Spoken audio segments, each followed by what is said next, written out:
Hey everybody, Edo here, and today I'd like to talk about something new that Pencil First Games is doing, which is we just launched a pre-order campaign for Delicious and Sunset Over Water Pocket Edition. So that's really interesting because it's the first two games that we are bringing to pre-order, but to retail and distribution and our web store without going to Kickstarter. So Pencil First Games started with Liftoff Get Me Off This Planet, and we have done a Kickstarter for every game since. And I've done a lot of Kickstarters. I think we just finished Deluxe Hanafuda Set and the 100 Torii Diverging Paths just on Monday, and I think that was our 18th Kickstarter, right? So we've done a lot of Kickstarters. So the purpose of this the purpose of this video is really to give some perspective on how we made the decision, pros, cons, risks, rewards, as other publishers and Kickstarter creators are considering skipping Kickstarter. And for us, it was a little bit of a perfect storm, if you will call it that. But anyway, I thought it'd be fun to talk through it. I think to give perspective, we have to back up sort of into pandemic times, or early pandemic times. And so Pencil First Games was running as fast as we could, doing Kickstarters, making titles, etc. And then the pandemic hit, which had a really big impact on the 100 Torii because we launched literally into lockdown, and then, or like the week before, a week after lockdown. And then at the same time, amongst the pandemic issues, there then was the escalating shipping container pricing crisis, right? Which persists today. And at the time, I sort of decided that I wanted to take a break from Kickstarter. Not because I had any problem with Kickstarter per se, though there has been drama around their Web3 and blockchain stuff, which is for another video, but because I didn't have clarity or confidence in manufacturing, shipping, timing, expense, costs, and I didn't want to do a Kickstarter and be in a commitment that I felt like I was obligated to meet, which you should be, but that we wouldn't be able to do it. And so what ends up happening at that time is, but I'm still working on and making games with a variety of folks, and we got to a position, Pencil First Games, where we had, and if you go look at the video probably from the end of the year video I do for 2021 or 2020, I don't remember, but I talk about a lot of these titles. We had Delicious, so we had Foliferous, which we did do a Kickstarter for. But then after Foliferous, we then had Delicious, Sunset Over Water Pocket Edition, Mall Peak, Ruins and Ruins, which is the little solo game for Mall Peak, and Skull Hollow. The 100 Torii Diverging Paths, this lovely dog that's making some noise, but the 100 Torii Diverging Paths, all of which were in really good shape, basically Kickstarter ready. Even our next Kickstarter, the Siblings Trouble Expanded Deluxe Edition, is also, well on its way.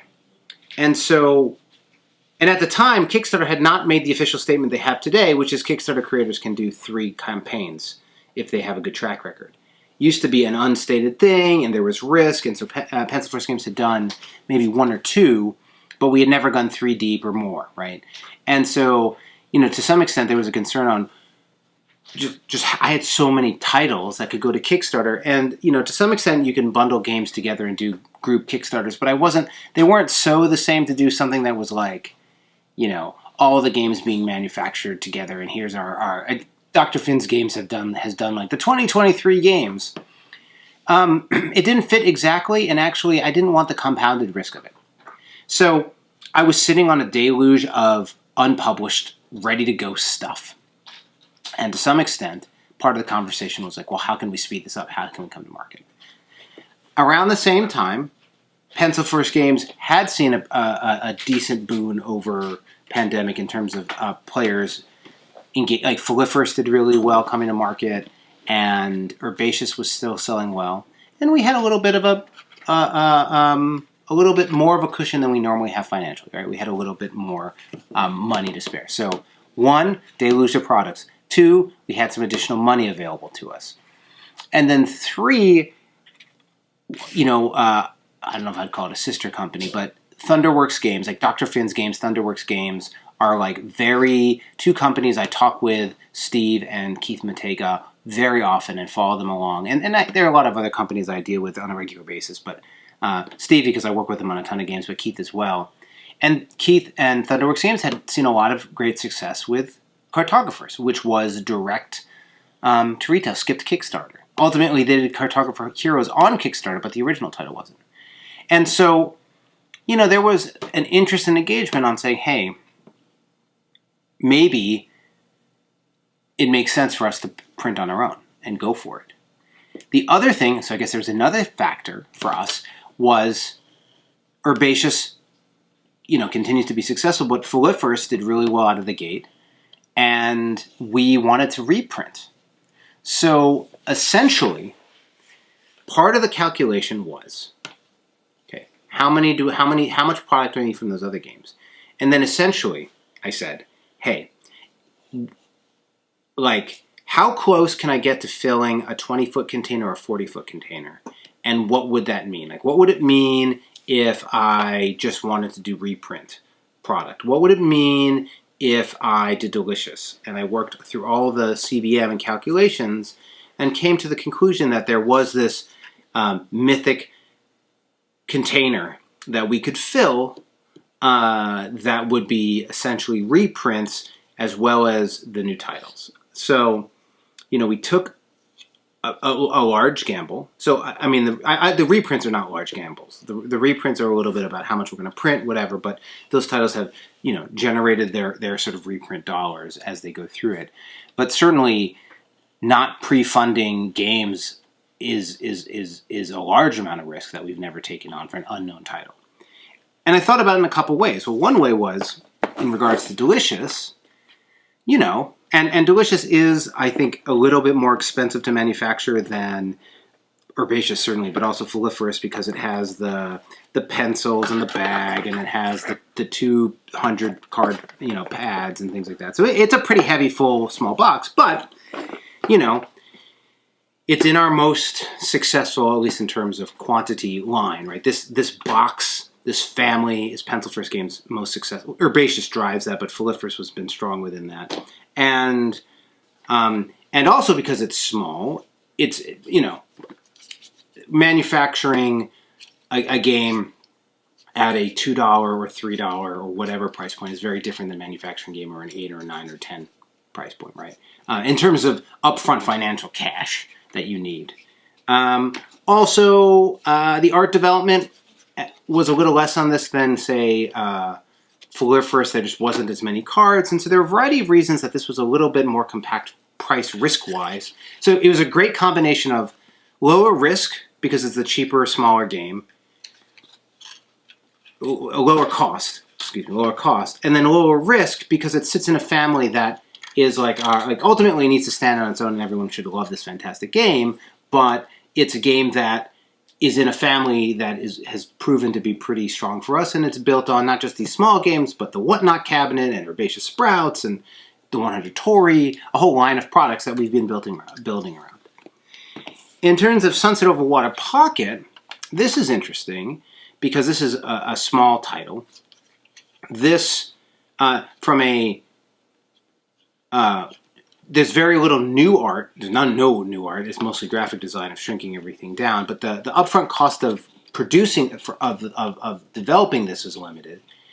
You don't have to do the rules are reduced rules, but like you're not play test. It's just a smaller version of a game.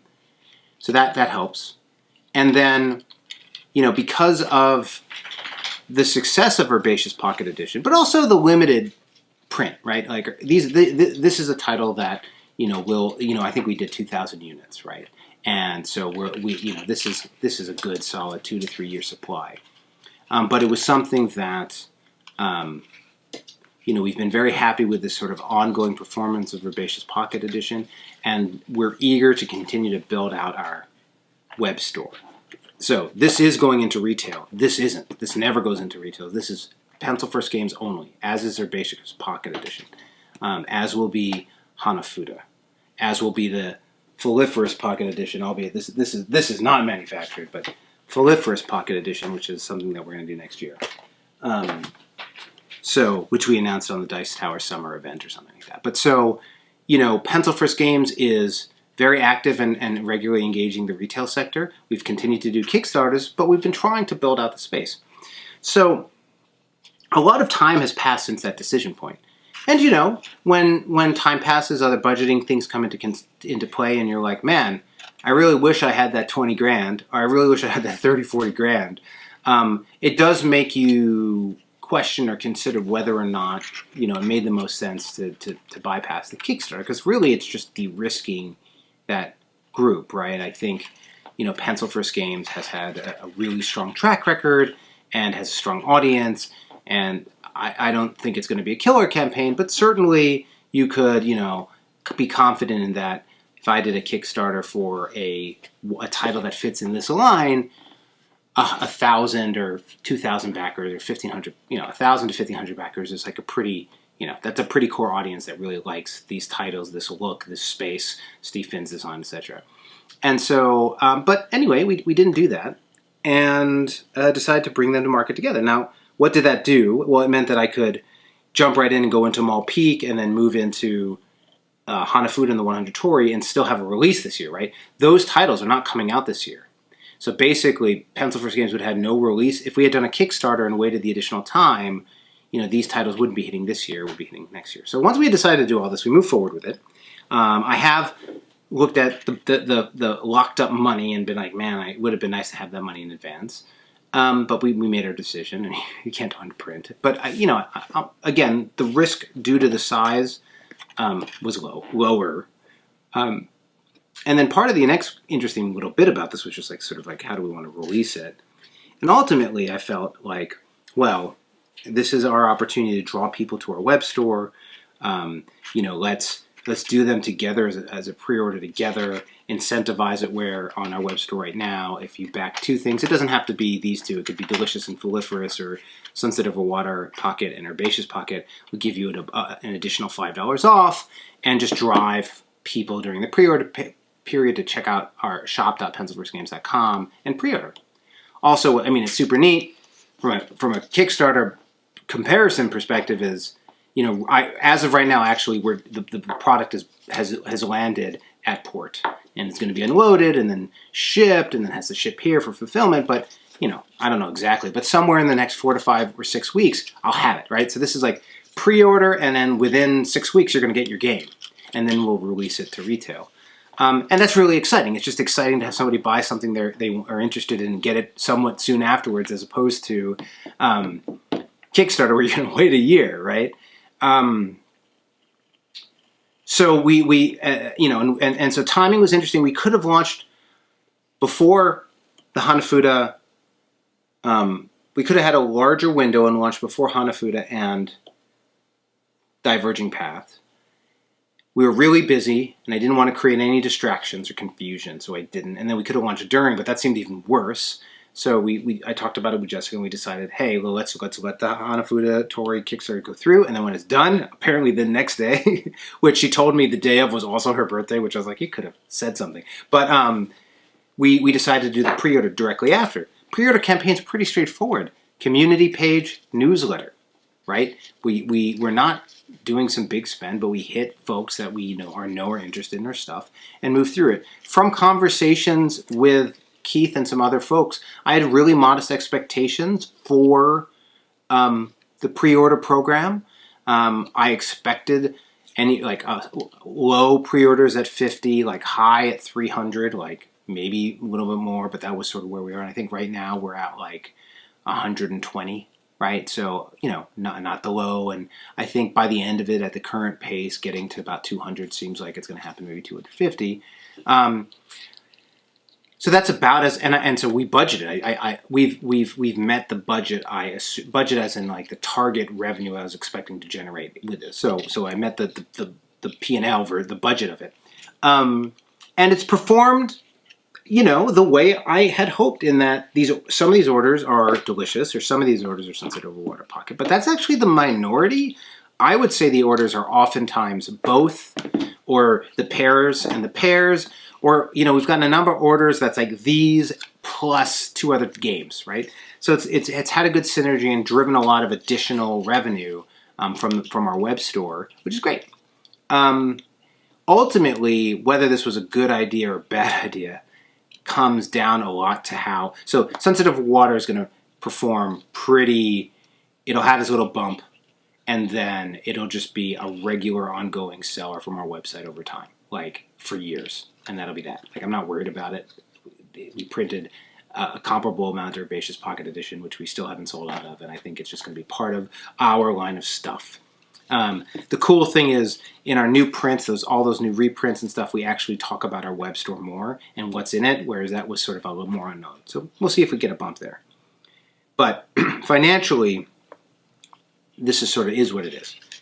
Really, whether or not this risk was worth it and all things considered is going to come down to how Delicious done. We did a relatively, I don't know, we did a decent sized print. One that, so what did we print? We printed 7,000. That's a big number.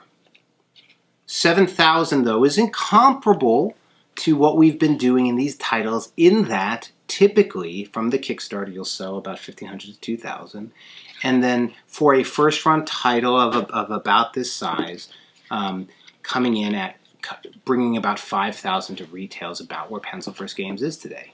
And typically what that means is we will sell 1,000 to 2,000 copies sort of like immediately, like sort of like buy-in, retailers, Amazon, whatever. And then it'll, turn into a 50 or 100 or 50 or 100 ongoing. Depending on the title, you could see it go big or go small. Whatnot Cabinet first print went really fast and second print slower. Foliferous was just a really consistent seller and sold out. So it's going to come down to a market response. But, even if I think Delicious did poorly, what we look at is we say, okay, well, what if, what's the break even? What if Delicious, only sells that initial 2,000 and then sort of goes slow? What is that going to mean? Well, over time, as you've been a publisher longer and longer, you could say, well, if this turns into not a 1 year supply or 6 month supply, but a 3 year supply, well, that's okay. What the downside, again, is in considering this is obviously the pent-up cash and the risk of it there. I think we made decisions to minimize that risk. And 2, there's some other not that, you build a Kickstarter audience and engaging and hitting the, and work, and producing titles for them is actually part of our audience. So a lot of people will not know about it because it wasn't on Kickstarter. And internationally, it's rough. We didn't do a bunch of hubs and pre-orders internationally. I shipped everything to the States, which on one hand was like a big, way easier for Pencil First Games, but it does mean that if somebody wants to order it, it's much more challenging. In fact, this will hit retail, it'll go out, but if you don't want to pay shipping, you're just, Sensitive Water isn't going to be an option internationally because it's not going to be in retail. Now, there's not a silver lining, but a backstop is, I know what the title is after this title. I know that we're going to do Foliferous Pocket Edition. So I have to decide whether or not we're going to skip Kickstarter with those titles. And then basically maybe Pencil First Games does the small stuff on their own and the big stuff like Skull Hollows and Mall Peaks on Kickstarter. Or the weird stuff like Kanafuda. But it might be that this didn't, ultimately it does fine, but, I don't want to set aside that much money, or possibly just the economy is such that Pencil First Games can't take on that risk. Like this, we decided we could take it on. And not jeopardize anything else because we have to deliver other titles. But it might be that we say, you know what, cool experiment, don't want to do it again, and then we do a Foliferous Pocket Edition Kickstarter. And then if we did that, I would say, hey, you can get this and you can get Herbaceous Pocket, and then we'd move some product that way and then be able to handle it international. And if we do another one of these titles, you add this to that campaign as a reprint if everything went well, or just, a smaller print, and then you service the Kickstarter backers and also international backers, and get the publicity of seeing it again. So, super interesting decision, super interesting thought process. I just wanted to express it. so that if you're considering these things, you could take this into account. So anyway, if you're not familiar with either of these, or you are, or you just want to support Pencil First Games, do check them out. Do share. Let people know that they're available. But really, the purpose of this is to give everyone some cool perspective. Awesome. Thanks. Bye. Hey everybody, Edo here, and thanks for watching Gaming with Edo. Reviews over here on this playlist, League and Insider videos over here on this one. Subscribe, share, all that good stuff. But most importantly, play some great games. Thanks.